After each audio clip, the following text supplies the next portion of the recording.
만족하자. 최선을 다하되 그대로 만족하자. 나무아미타불. 나무아미타불. 네, 합장을 푸시고 눈을 뜨시기 바랍니다. 그동안 건강하게 다들 잘 계셨습니까? 네. 예, 오늘은 큰 스님 100일 본문 58페이지예요. 예, 58페이지 다 폈습니까? 네. 예, 읽어보겠습니다. 항백이 말했습니다. 이 미친놈이 여기 와서 호랑이 수염을 만지는구나. 호랑이 수염을 만지구나 하는 것은 물음입니다. 물어보는 이야기입니다. 그러자 임재 스님이 갑자기 고함을 치니 항백 스님이 말했습니다. 임재 스님이 갑자기 고함을 치니 하는 것은 답하는 겁니다. 답. 시자야 이 미친놈을 끌어내라. 시자야 이 미친놈을 끌어내라. 직역으로 해석하면 좀 이상해지는데요. 이제 니는 됐다. 니는 이제 깨달았으니까 네 갈 길을 가라. 이런 이야기입니다. 그 후 임재 스님이 하북지방으로 가서 후배들을 채집하면서 사람이 앞에 어른거리만 하면 고함을 쳤습니다. 여기에서 고함을 쳤다는 것은 하두를 준 겁니다. 그리고 하북지방이라 하는 것은 중국에요. 허베이성, 산시성, 베이징, 텐진 그쪽을 이야기합니다. 그쪽을. 그래서 임재 스님이 법 쓰는 것을 비유하여 우레같이 고함을 친다고 평하였습니다. 한편 덕상 스님은 처음 서쪽에 있으면서 교리 연구가 깊었으면 특히 건강경에 능통하여 세상에서 주건강이라고 칭송을 받았습니다. 여기에서 서쪽에 있으면서 하는 것은 지금 사천성, 티베트 옆 이쪽을 이야기합니다. 스님의 속성이 주시였습니다. 당시 남방에서 교학을 무시하고 오직 견성선부를 주장하는 선종의 무리가 있다는 말을 듣고 붕괴하여 평생의 심혈을 기울여 연구한 건강경 소출을 짊어지고 떠납니다. 누가 떠나노? 덕산 스님이 남방에서, 당시 남방이라 하는 것은 항주 쪽을 이야기합니다. 그러니까 이 덕산 스님이 처음에 계실 때는 서쪽 저 사천성 티베트 옆에 계시다가 남방에서 교학을 무시하고 언어 문자를 무시하고 오직 마음의 본성을 봐가지고 성불한다는 소리를 듣고 이런 중들을 내가 가르치겠다고 지금 저 항주 쪽으로 남방 쪽으로 간다는 이야기입니다. 가다가 점심때가 돼서 배가 고픈데 마침 길가에 한 노파가 떡을 팔고 있었습니다. 덕산 스님이 그 노파에게 점심을 먹으려고 하니 그 떡을 좀 주시오. 그 떡을 좀 주시오 하는 것은 보시를 하시오. 이런 이야기입니다. 보시를 하시오. 좀 내가 먹게끔.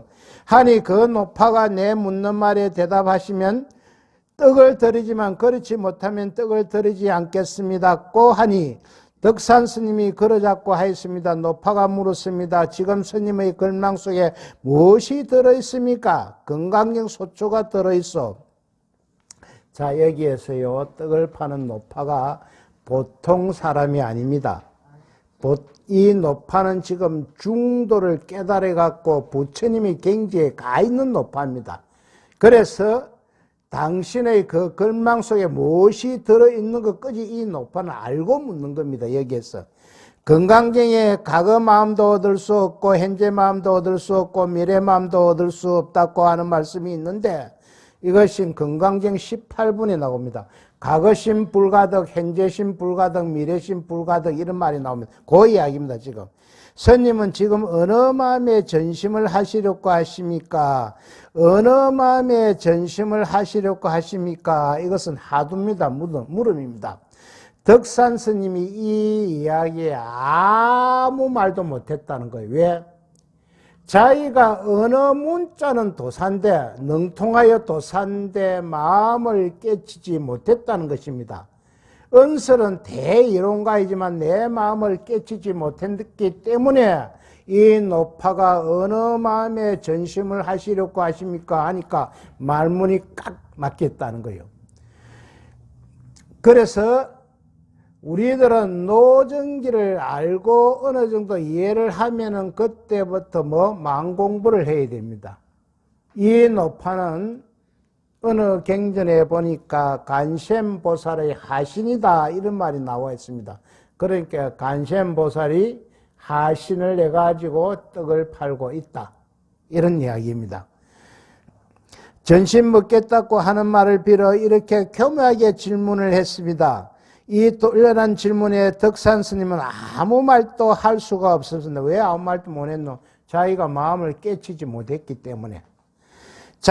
자기가 지금까지 그렇게도 건강경을 거꾸로 애우고 뭐로 애우고 모르는 것이 없다고 생각했는데 이 떡상수 노파의 한마디에 모든 것이 다 달아나 버렸습니다. 그래서 노파에게 물었습니다.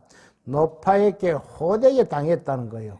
왜? 내가 이론과 언어와 문자는 대가이지만 내 마음을 깨치지 못했으니까 이 노파의 질문 딱 한마디에 입이 탁 틀어맞겠다는 말이에요. 언어 문자에 대한 지식을 물은 것이 아니고 이 장에서 자성, 법성, 중도를 이 노파가 물은 것입니다. 이 근방의 큰 스님이 어디에 계십니까? 이리로 가면 용담원에 숭신선사가 계십니다. 전심도 묵지 못하고 곧 용담으로 숭신선사를 찾아갔습니다. 오래전부터 용담이라고 말을 들었더니 지금 와서 보니 용도 없고 뭣도 없구만요 하고 용담 숭신선사에게 말하니 숭신스님이 말했습니다. 여기에서 용담이라고 말을 들었더니 하는데 이 덕산스님이요 떡을 파는 노파에게 한 방 맞았잖아요. 지금 어디에 전심을 하시려고 그럽니까 하니까 답을 못했어. 왜?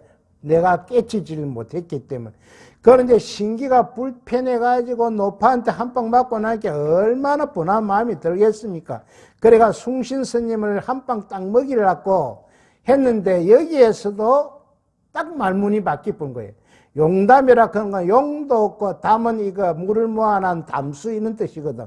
용도 없고 담도 없다. 그럼 용도 없고 물도 없네요. 이래 하니까 이것은 중생들의 눈으로 보는 것입니다. 중생들의 눈으로 보니까 용도 없고 뭣도 없고 이래 비아냥거리는데 그러자 숭신스님이 정말 자네가 용담에 왔네 하는 것은 내적인 이야기고 선적인 이야기입니다. 중도를 표현하신 것입니다. 그래서 선의 입장에서 답을 딱 해보니까 덕산 스님이 아무 말도 못하고 딱 맡겼다는 거예요. 왜 그렇나? 덕산 스님은 아직 깨우치지를 못했다. 우리도 마찬가지입니다. 상대가 말하는 것을 잘 생각해야 하는데요. 이것을 잘못 이해해가지고 내 입장에서만 하면은 싸움의 여지가 나올 뿐입니다. 다툼의 여지가 나올 뿐입니다. 그래서 상대방이 이야기하는 것을 우리가 잘 이해를 하고 상대의 입장이 되어서 모든 것을 생각을 해야 싸움도 안 나고 이해가 되지 내 입장에서만 이해하면 잘못하면 싸움이 난다 이런 이야기입니다. 참으로 자네가 용담에 왔구만. 그러자 또 주 건강은 할 말을 잊어버렸습니다. 참으로 자네가 용담에 왔구만. 이어 용담은 중도 표현을 하고 있습니다. 즉 마음을 표현하고 있습니다. 그때부터 숭신스님 밑에서 공부를 하였는데 하루는 밤이 깊도록 숭신스님 방에서 공부하다가 자기 방으로 돌아오려고 방문을 놨으니 밖이 너무 어두워 방 안을 다시 들어갔습니다. 그러니 숭신스님이 초에 불을 켜서 주고 덕산스님이 받으러 걸 하자 곧 숭신스님이 촛불을 훅 불어 꺼버렸습니다. 여기에서 초라고 나오는 말은 이것은 중도를 표현한 것이고요. 촛불을 훅 불어 꺼버렸다는 것은 하두를 준 겁니다. 하두를. 이때 덕산 스님이 활연히 깨쳤다는 거예요. 마음을 깨쳤다는 거예요. 그리고는 숭산 스님께 절을 올리니 용담 스님이 물었습니다. 여기에서 숭신 스님이나 용담 스님이나 같은 사람입니다.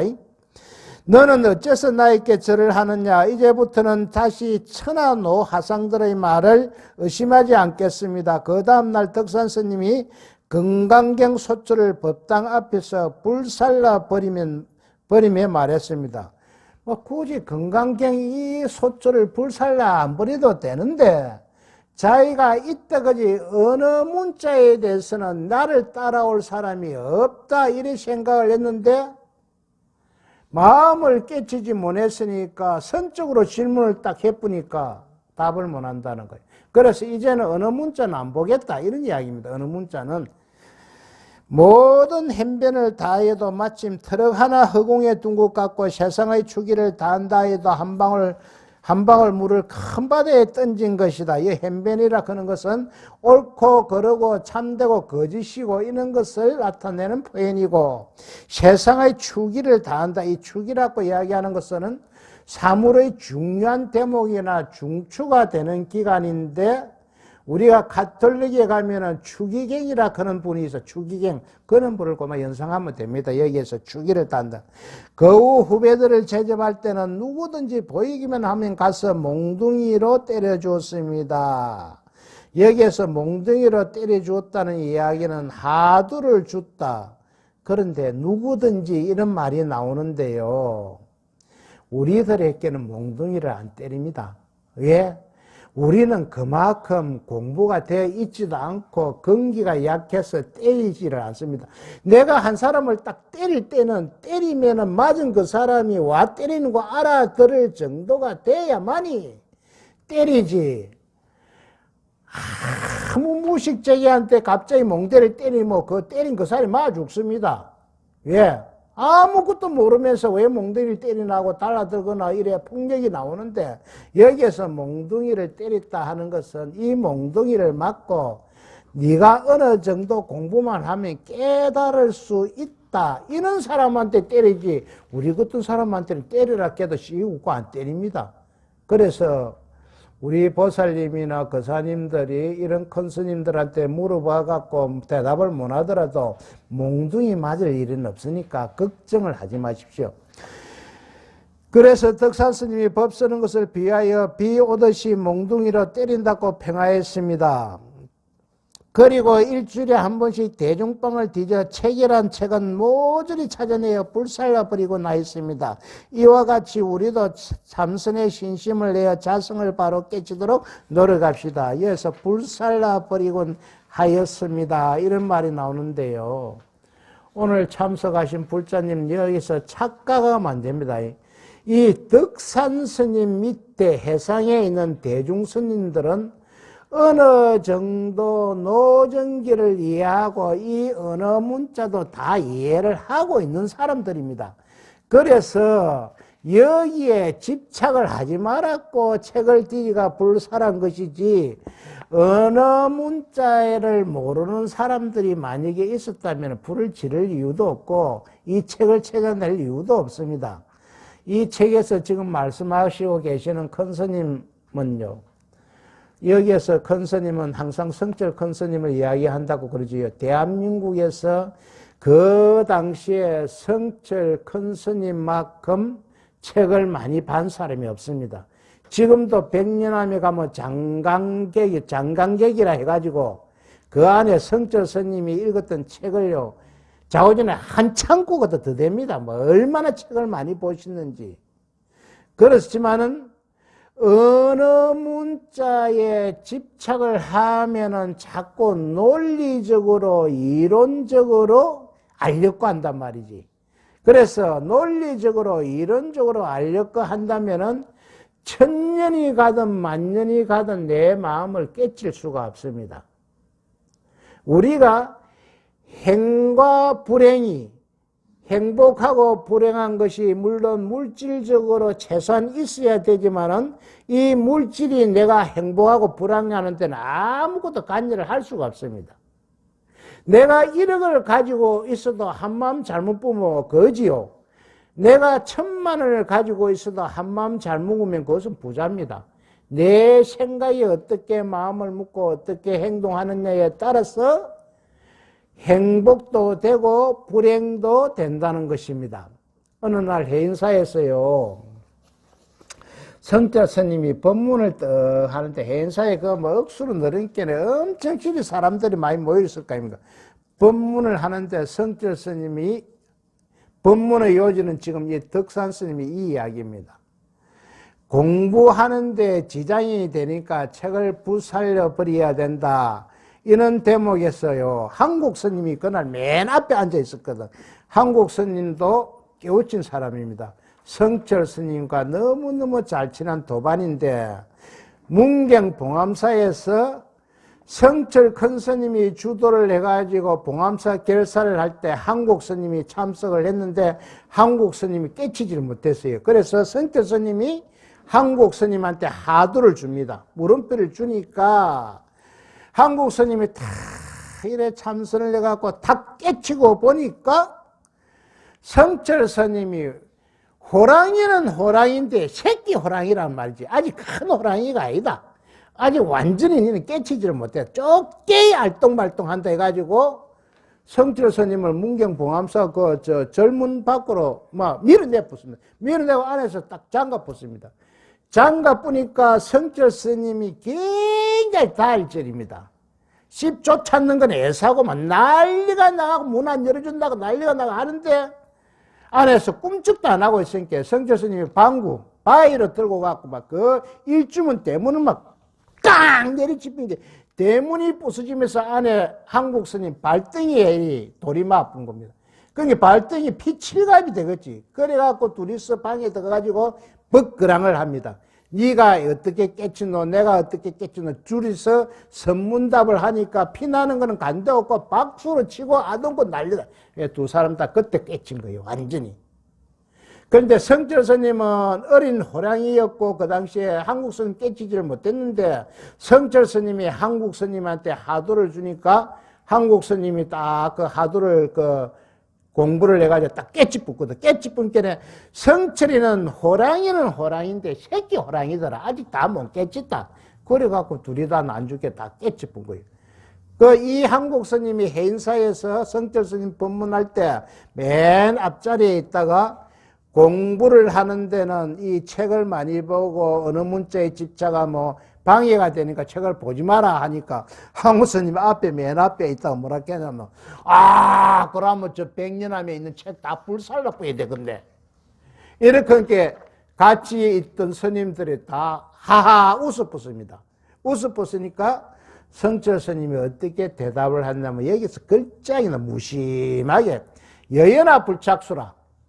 이게 무슨 말이면 연꽃이 진흙이나 더러운 물에 물들지 않듯이 내가 그 많은 책을 다 읽어도 나 거기에 집착 안 한다. 이 한마디로 그 많은 대중을 일타에 잠을 딱 재워봤습니다. 그 웃고 난리 나던 게 성철 큰 스님이 여연아 불착소라 나는 그 많은 책을 봐도 집착하지 않는다. 와, 연꽃이 진흙이나 똥물에 물들지 않듯이 난 그 집착 안 한다. 그걸 조용히 만들어 붙다는 거예요. 그런데 우리가 공부하는데요, 어찌 보면 이 지식, 아는 게 방해가 될 수가 있습니다. 뭘 공부하는데? 마음 공부하는데. 왜냐하면 지식이 많은 사람은 자꾸 논리적으로 따집니다. 논리적으로. 이거는 이래서 이렇고 저건 저래서 그렇고 논리적으로 따지고 이해하려고 하니 자성을 깨칠 수가 없다. 그런데 또 지식이 너무 많은 사람도 이렇지만은 너무 무식해도 골치가 아파. 무식하면 말이 안 통하니까. 요 앞에 이야기했죠. 대포 중에서 무대포가 최고 겁난다. 무대포는 어디에 떨어질지 몰라. 그래서 너무 무식한 것도 문제가 있지만은 너무 지식이 많은 것도 문제가 있다. 왜? 마음 공부하는 데는. 그래서 불교의 핵심은 뭐냐 하면은 우리가 기도하고 수행하고 부처님 주의수 이런 것도 싹 다 방편이요. 내 마음을 다스리기 위한 방편이. 내 마음을 어떻게 다스리노? 좌쪽에 있는 마음을 잘 노래하고 대설이 갖고 딱 이래 몰고 가지고 마음이 중간에 딱 엎으면 그것이 행복이요. 행복과 불행은 그러면 어디에서 만들어내노? 다 내 마음에서 만들어냅니다. 그래서 옛날에 우리 선비들이 나물 묻고 물 마시도 막 완전 천국 같다. 그렇게 행복하다. 이런 이야기가 들어 나오잖아요. 그런데 지금 나무 묻고 물 마시면 그 비닐 오가고 영양실조를 다 주고 뿜겠네. 최소한 의식주는 해결이 돼야지. 최소한 묵고 자고 입는 거 최소한이라고 했습니다. 최소한 요것은 해결이 돼야지. 그러면 우리가 기도하고 매일 부처님 전에 수행하는 것이 뭐냐? 그것이 복습입니다. 복습. 어떤 사람은 반복이라 했는데 반복도 이야기가 되죠. 복습. 복습이라 그런 것은 몸의 행위는 매일 반복하는 것처럼 보이지만 마음은 할 때마다 다 새로워지는 겁니다. 마음은. 그래서 반복보다는 몸을 이야기할 때는 반복이라고 이야기할 수 있지만 마음을 이야기할 때는 복습이다. 기도가. 지금 우리 절에요. 새벽 5시에 기도 들어오는 분이 한 분 있습니다. 한 분은 지금 82일째인데요. 내가 유심히 관찰하는데 하루도 안 빠지고 옵니다. 하루도 안. 82일째. 앞으로 18일 남았는데 이제 18일은 어떻게 될지 그건 알 수가 없고 오늘까지는 정말 대단한 보살이에요. 그 보살의 지인을 통해서 물어보니까 그 보살이 그렇게 아침잠이 많았다 거네. 그리고 여기서 다시 해서 딱 그 기도하고 6시에 내려가서 신랑 출근할 때 밥을 딱 해주니까 신랑이 옷이 그래 좋아한답니다. 옛날에는 아침밥을 못 먹고 갔다 캐. 하도 늦었어. 일 나면 뭐 신랑 출근하고 없고 아침잠이 많아가. 그런데 옷이는 딱 6시에 내려가 밥을 해준께네. 다른 거는 뭐 필요 없고 아침에 밥 얻어먹는 재미로 자꾸 기도 안 가나 이렇게는 모양이라 지금 80일째 왔는데 이제 100일 기도 해양을 할 건데 지금부터 그분도 이제 마장이 도르기 시작합니다. 마장이 기도 끝날 때 보통 15일부터 10일 사이에 도르거든. 이때 넘고 못 넘어가면 샤빠지 기도한 거 도로함이 타불이 되는 게라. 거기에서 마장에 떨어지면 하찮다.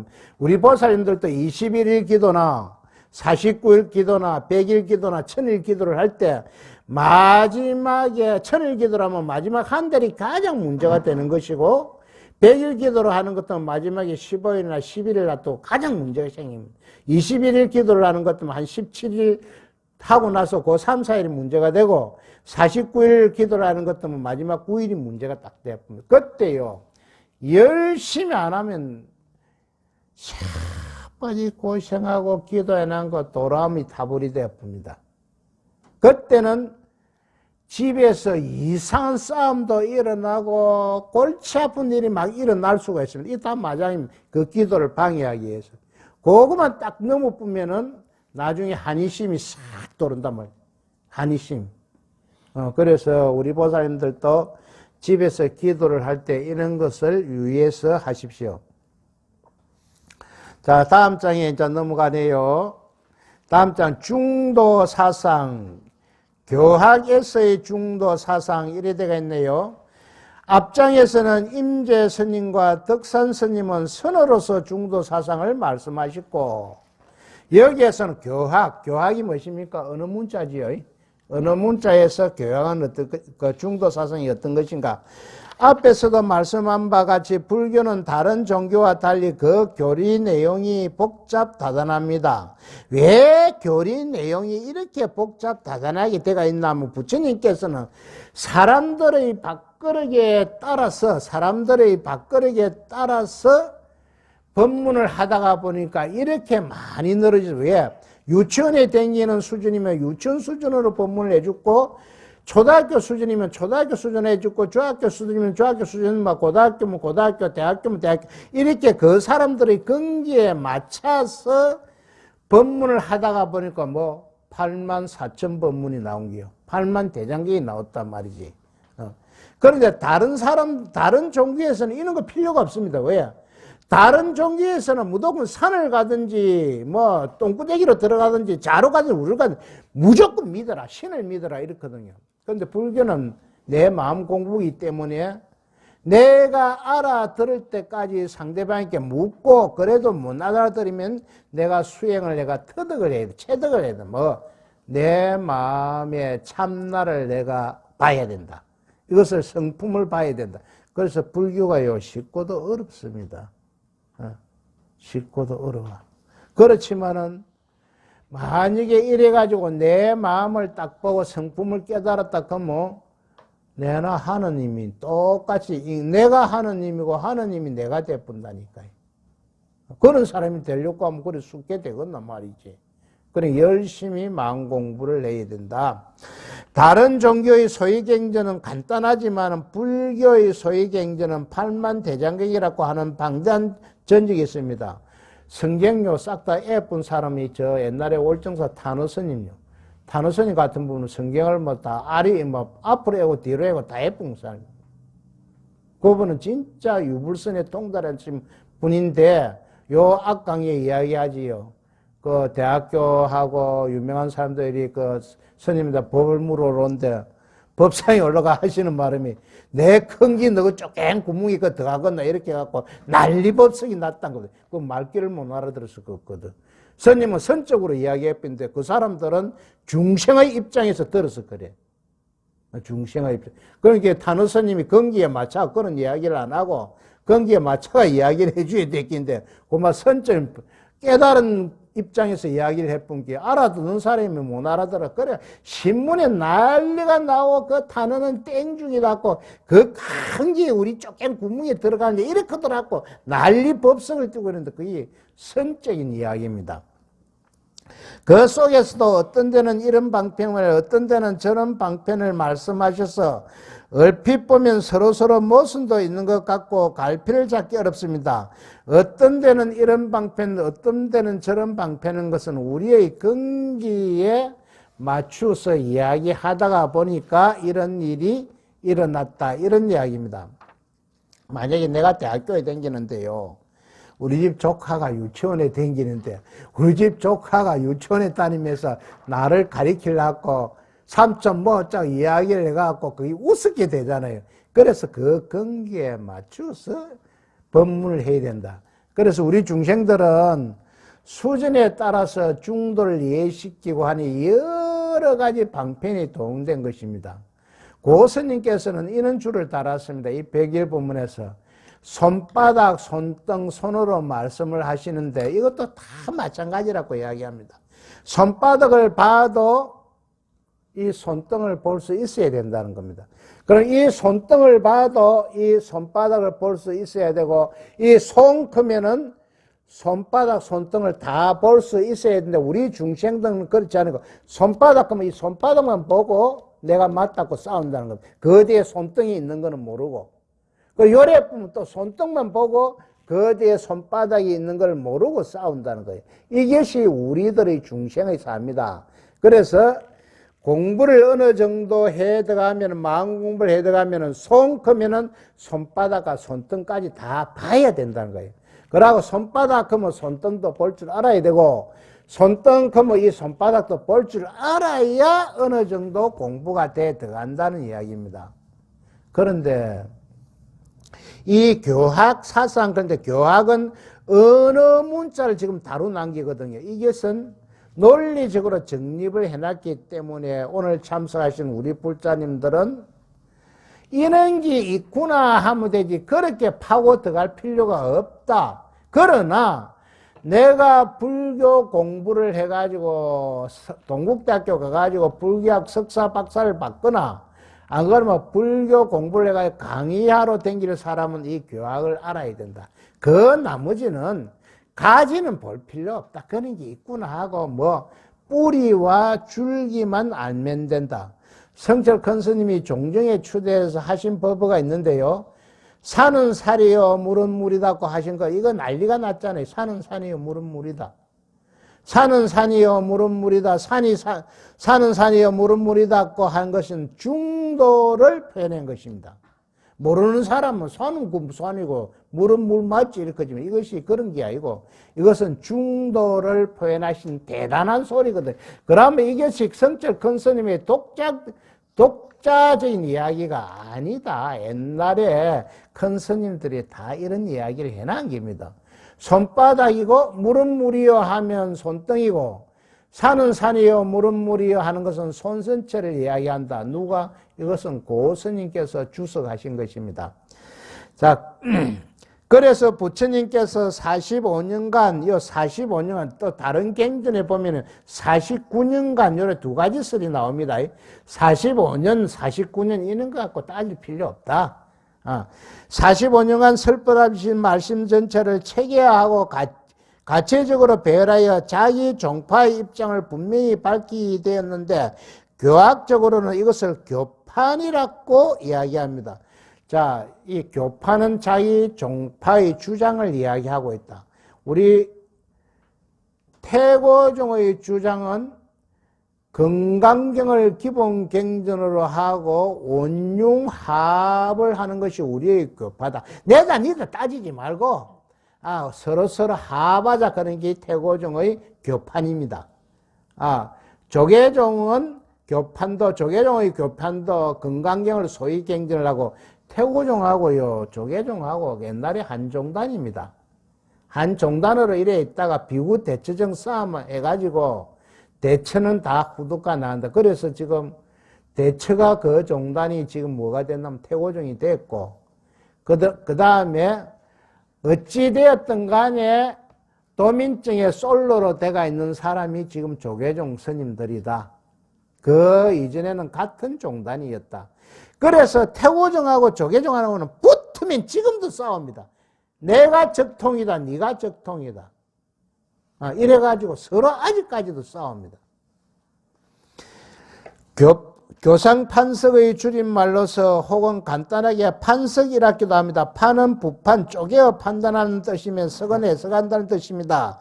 이러한 복잡한 불교의 이런 체계를 교학적으로 정리하고 교판을 가장 잘 세운 이가 바로 천태종의 지자대사와 하암종의 현수대사입니다.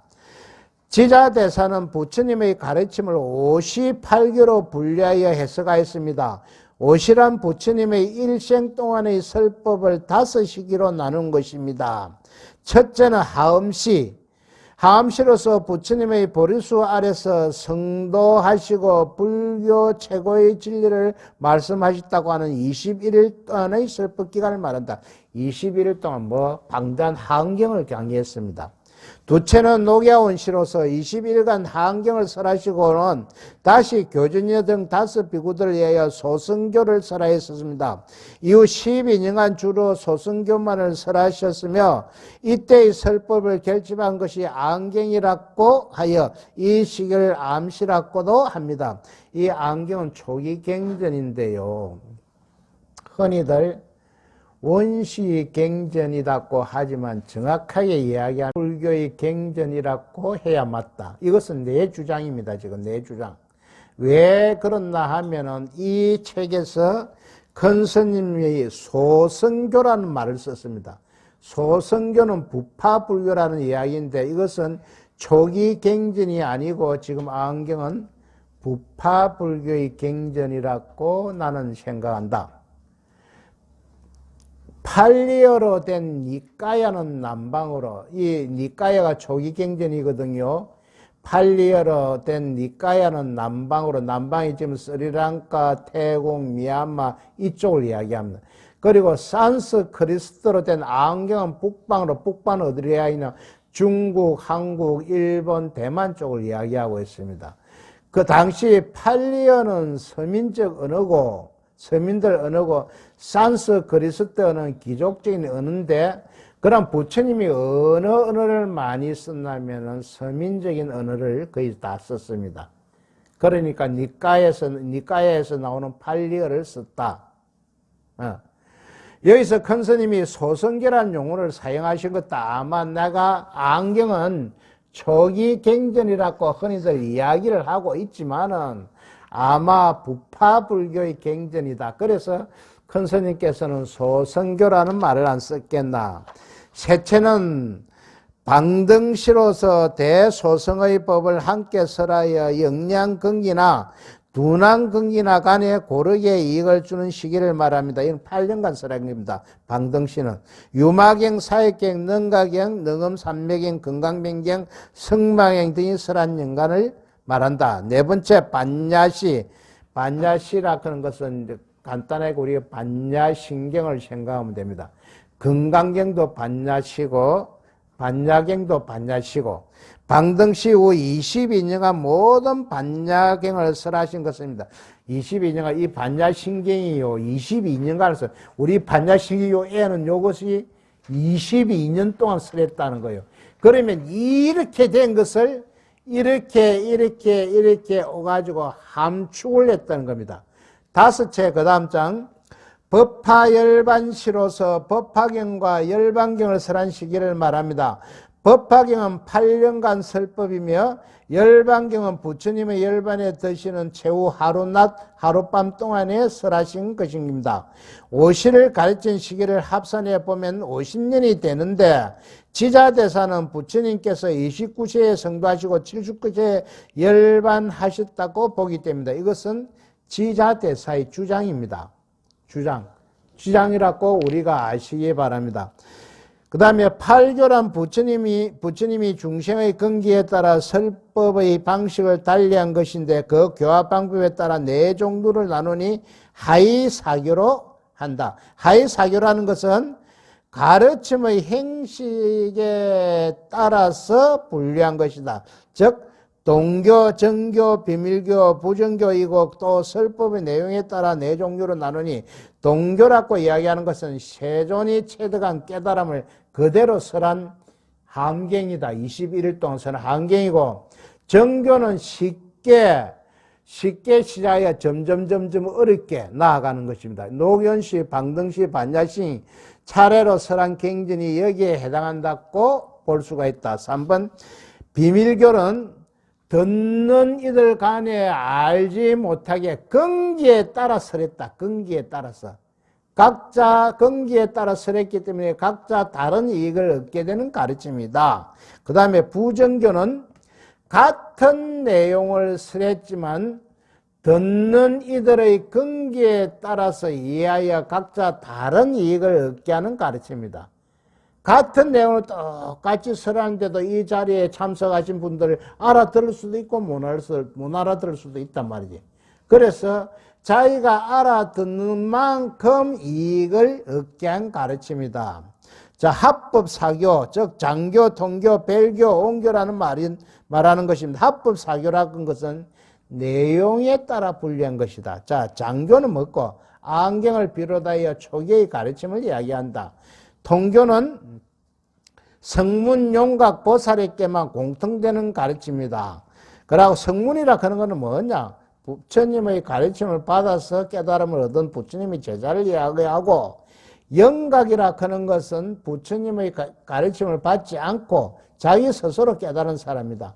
산신각에 뭐 독각, 백지불, 영각 이런 보살은 육바라미를 수행해 가지고 대성의 가르침에 나아가고자 하는 사람이다.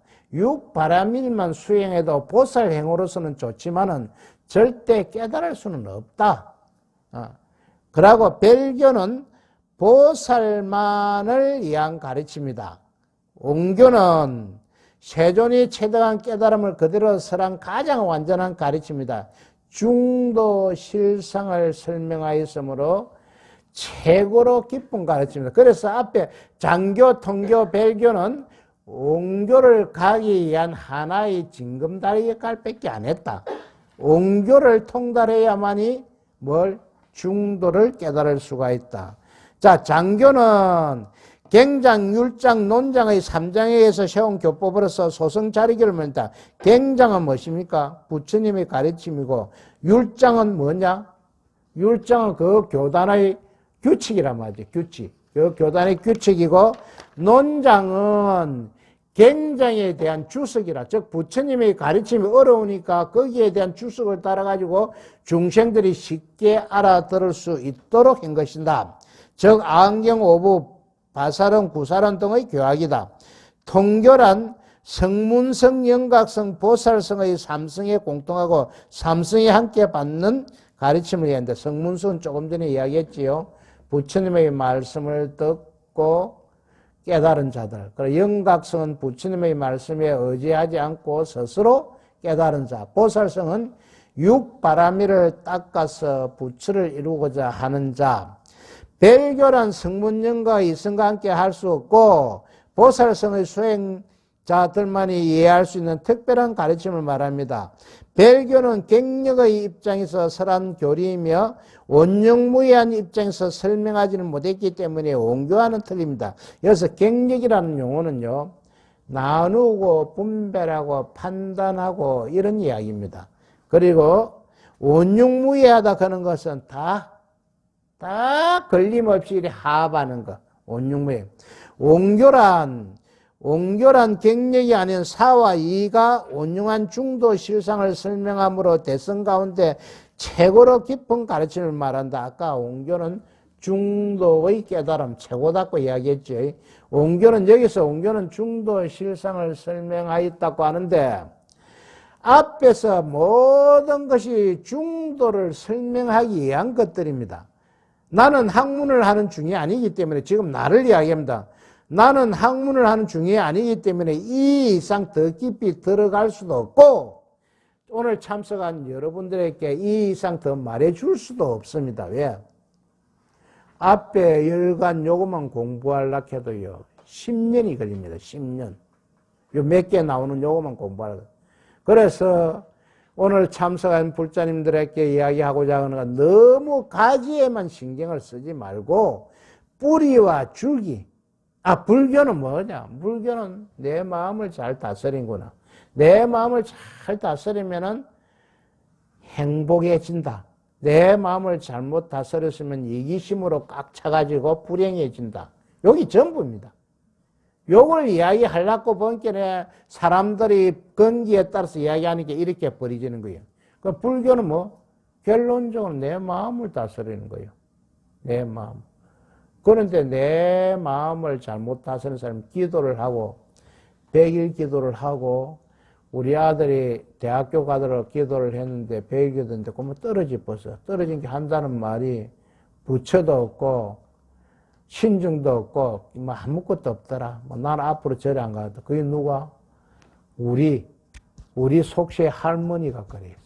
할머니가 진해 장북사에서 태풍 루사로 그때 주지스님하고 공양주 보살하고 그 또 뭐 부모하고 너희 다 죽어붙거든. 진해 경화동이 그 장북사에서 뒤에 산이 싹 내려와 이상하게 법당을 안 듣치고 이게 싹 돌아가고 요사처럼 싹 밀어본 거예요. 요사처럼. 그러니까 뒤에 경화동 산이 무너졌으면 쫙 이래 내려와야 됐겠네. 여기 오다가 싹 돌아가고 열어가고 싹 요래 법당을 피해서 싹 밀어본 거예요. 그 어째 부처가 없다고 생각했나.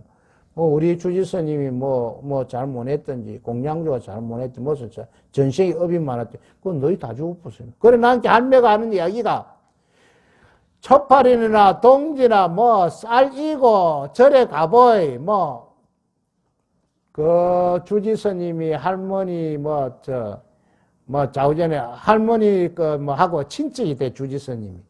친척 되니까 죽어본 게, 아이고, 부처도 없고 아무것도 없다고, 그때부터 절에 안 가야 돼요. 그건 나도 못 따라가게 됐어. 그때부터. 그러니까 이것은 내 마음을 잘못 다스렸어. 그 당시에는 마음 공부가 있어. 난 무조건 믿고 기도해라. 이것밖에 없었으니까. 그래서 내 마음을 잘못 다스려서 그랬어요. 예. 내 과거 전생에 내 업장을 생각하지도 않고, 내가 지은 과거의 행위는 생각하지 않고 현재와 미래만 생각하니까 이런 문제가 나온다는 거지요. 그리고 우리 할매만 그렇더라고. 내가 어디서 봤는데 그 보살도 기도해갖고 안 되니까 아이고 부처도 없고 중한테 팍 쏘갔다 그거 그 얼마나 쏘갔으면 얼마 주고 쏘갔으면 그게 돈은 그리 많이 안 줬다 그래. 그럼 됐지 돈은 그리 많이 안 줬으면 돼. 돈 주고도 쏘는 사람이 있다 거의. 이것은 불교를 바로 알지 못한 사람들의 이야기고 내 마음 공부를 아는 사람들의 이야기입니다. 왜? 내가 지어놓은 것은 하나도 생각 안 하거든. 왜? 내가 모르기 때문에 생각 안 할 수밖에 없지만은 마음 공부를 해 들어가다가 보면 이것을 어렴풋이나마 자기가 압니다. 우리 보살님이나 그 사람들 꿈속에서도 내 과거 전생이 하면서 안 나오나? 대충 이런 꿈이 꾸고 있을 때 연결을 싹 해보면 내 과거 전생에 어떻게 살았다 그런 걸 알 수가 있어요. 그 스님 만들 이야기 나는 걸배이더라고. 걸배. 전생에는. 걸배는 걸배인데 나쁜 짓을 크게 안 했는가 또 교도소나 또 파출소나 안 잡혀가더라고. 그걸 내가 깨가지고 딱 연결을 시켜보니까 아, 내 과거에는 전시한 거리지였구나. 밥 빌어먹는 거리지였구나. 이것을 대충 느낄 수가 있습니다. 우리 보살님도 좋게 공부해보면 이 정도는 다 알 겁니다. 그래서 최선을 다하고 그대로 만족하자 하는 것이 바로 이런 것을 두고 이야기하는 것입니다. 우리 보살님이 과거 전생들을 모르기 때문에 내가 지금 이렇게 열심히 하는데 와 안 되노 지라라 저 염라대왕의 억갱들을 갖고 딱 비춰보면 과거에 어떻게 했다 그러면 싹 다 넣어보면 뭐지라 이래도 네가 할 말이 있나 이렇게 물어보고요. 그래서 내 마음을 다스리는 것이 뭐고 불교다. 불교란 내 마음을 다스리는 것이다. 이렇게 이야기해야 됩니다. 온교란 갱령이 아닌 사와 이가 온용한 중도 실상을 설명함으로 대성 가운데 최고로 깊은 가르침을 말합니다. 여기에서 온교는 아까 중도 실상을 말한다고 이야기했죠. 그러고 사와 이 이거는 사는 손바닥이고 이는 손등이다. 이렇게 이 표현을 하면 됩니다. 온양 중도 실상은 최고로 깊은 가르침입니다. 이 온교가 앞에 나오는 모든 것은 온교를 이해한 하나의 징검다리 역할밖에 못한다. 그런데 왜 이 마음 공부가 중요하냐면요. 저번에 스님이 항상 이야기하지요. 우리가 기도를 해가지고 한 가지 소원을 딱 이루었다면 거기서 끝나면은 부처님도 그 하나는 이뤄줍니다. 이뤄줍니다. 만약에 여기에서 뭐 있는 그대로 이야기합시다. 모보살님이 앉아있는데 모보살의 아들이 결혼을 했다. 기도를 해가지고. 그러면 일차 소원성 기도. 여기서 끝을 내면 되는데 결혼을 했으니까 이제 손자를 봐야 되는지 손녀를 봐야 되는지 또 욕심이 나오는 게라.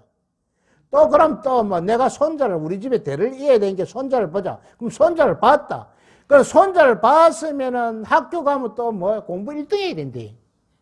계속 우리의 욕심은 이렇게 연결되어 나옵니다. 연결되어 나오기 때문에 이것은 내 마음을 다스려 가지고 착 못 끊는 한 죽을 때까지 일하다가 욕심 속에서 헤매다가 고마 살다가 죽는 게라. 그래서 내 마음을 잘 다스리다가 보면은 내 아들이 결혼 딱 하는 것도 결혼 고스면 딱 끝을 내버려야 돼. 그 나머지는 자, 뭐 내 소원대로 됐으니까 더 이상 바라지 않겠다. 부처님 감사합니다. 이래야 됐긴데, 아이요, 부처님 자, 또 새로 해봅시다. 또 새로 해봅시다. 부처님한테 이래 살살 이래가 또 욕심을 낸다 말이지. 그게 우리나라 제일 부자도 그렇습니다. 뭐, 그분들 다 고인이 됐지만은 삼성그룹의 저 큰형님하고 그 밑에 그 그룹 가고 죽을 때까지도 빈소도 서로 안 갔습니다. 빈소도. 그것만 그러나 롯데도 그렇습니다. 롯데 엊그제 그 신라면 그 회장 돌아가셨잖아요. 그분하고 또 자기 그 롯데 최고 원회장하고 빈소도 서로 죽어도 안 갔어요. 왜? 욕심 때문에. 무슨 욕심? 돈 욕심 때문에 그렇다. 오늘은 여기까지만 하겠습니다. 그러니까 우리가요, 이 지금 교학적으로 들어가는데 이게 굉장히 어렵거든요. 어려운데 우리 보살님들 공부 안 하고 여기서 처음 이래 바쁘면 무슨 소린가도 모르고 매지 시간 낭비하는 것처럼 보이지만은 그래도 뿌리와 줄기가 이런 것이 있구나 이래 들이쁘면은 아, 요걸 마음 공부를 하기 위해서 그렇구나. 마음 공부. 우리 기도도 결국은 마음 공부를 하는 것입니다. 마음 공부. 와 행복과 불행이 다 내 마음에서 나옵니다. 내 마음에서. 내가요 오늘 요 내려가다가 국수를 한 그릇 사 먹어도 기분 좋게 사 먹으면 그것이요. 뭐 소위국밥보다 국수가 더 맛있어지고 내 마음이 그래 편할 수가 없는데 그 밀가리 음식이 좋아도 안 하는데 또 국수 사주나 이리 생각하면 정말 그게 고용이 되어봅니다. 그래서 오늘 참석하신 분은 내가 모든 것을 만들어내니 내 마음을 노력하고 기도하여 딱 변화를 시킬 줄 알아야 됩니다. 변화를. 이것이 불교의 핵심입니다. 왜 내가 이런 이야기를 하냐면, 이제 금제감이 댕기는 사람, 보살님들은, 불자님들 어느 정도 이제는 알잖아요. 불교는 기도하는 게 원래는 아닙니다. 달라 하는 것이 아니다 말이지. 내 마음을 바꾸는 거면 내 마음을. 내 마음. 내 마음을 바꾸면은 내가 달라 안 해도 자동으로 복이 들어옵니다. 자동. 왜? 내 마음을 바꾸면 내 밥그릇이 비어 있습니다. 비어 있으면 부처님 이 안에 주지. 내 밥그릇은 안 비고 꽉 차가 있는데 돌아 하면 오대 죽기고 주먹 흘러나가 뿌는데.